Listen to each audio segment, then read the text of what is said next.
I heard you talking about A-Rod.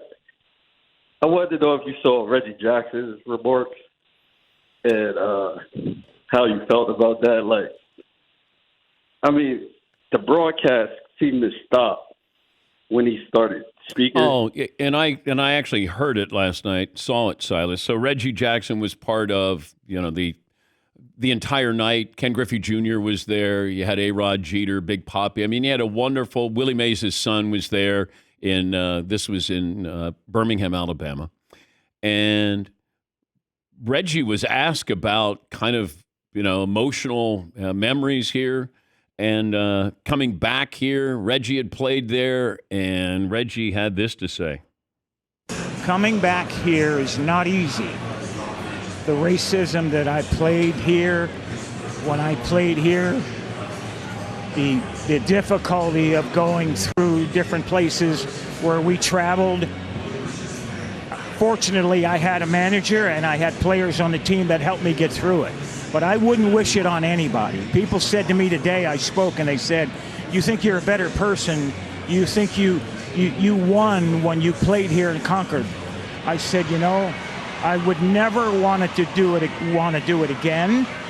I walked into restaurants and they would point at me and said, can't eat here. I would go to a hotel and they said, can't stay here. We went to Charlie Finley's country club for a welcome home dinner, and they pointed me out with the N-word. He can't come in here. Finley marched the whole team out. Finally, they let me in there. He said, we're going to go to the diner and eat hamburgers. We'll go where we're wanted. So it's pretty powerful with Reggie Jackson and what he experienced. And the broadcast stopped because it was supposed to be this celebratory, reminisce, feel good, Willie Mays, Major League Baseball, Negro League stars who played in this, this historical baseball field park.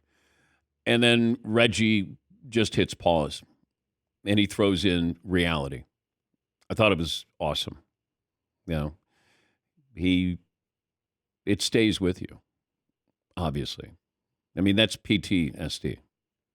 I don't care how many years ago. I don't care how many decades ago. Hall of Famer, Mr. October. I don't care. I still remember that. Couldn't go into a restaurant. Can't go into a country club where my owner of the Oakland A's, Kansas City A's, he's taking us in there. He did mention some of his teammates who stood up for him, but it's tough enough to get to the major leagues. That's why I look at Jackie Robinson with such admiration of the person it took to allow the player that he was to be able to take center stage. You have to, as a person, swallow some pride, ego, a whole lot of stuff so he could still play baseball because he knew the importance. If he failed, then the others who were trying to follow wouldn't have gotten the opportunity or they would have had to have waited. Imagine you go to work. You may have teammates who don't like you. The opposition doesn't like you. Fans don't like you. Where you can stay and you can't stay. Where you can eat and not eat. Just, you can't go out at night. Just being nervous. Who are you around? Who are you talking to? And somebody may do something crazy.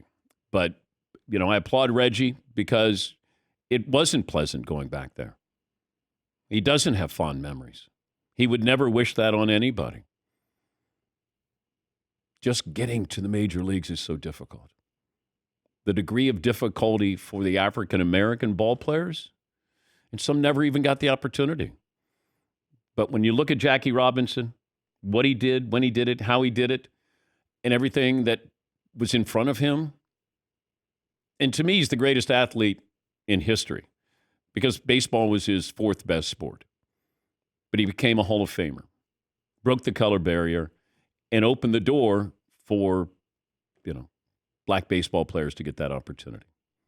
So it's good. I think baseball's trying to showcase the Negro Leagues, African-American players, putting their records in the record books now because they realize that they're missing out on a generation, maybe another generation of African-American players who aren't playing baseball anymore. And telling the story of Major League Baseball without the African Americans is not possible. So I applaud Reggie for saying what he said. Normally, people on a set love to just laugh. Everything's, and then you stop talking and then we all laugh. I mean, Big Papi awkwardly laughed after Reggie had talked about something really serious about, maturing. I would have killed somebody and then I would end up in an oak tree, hang. I mean, crazy, crazy, powerful, powerful stuff. But it was the right moment for Reggie. Going back, hey, fond memory. No. And then he gives you what reality really is. Hey, this great game here. Not always.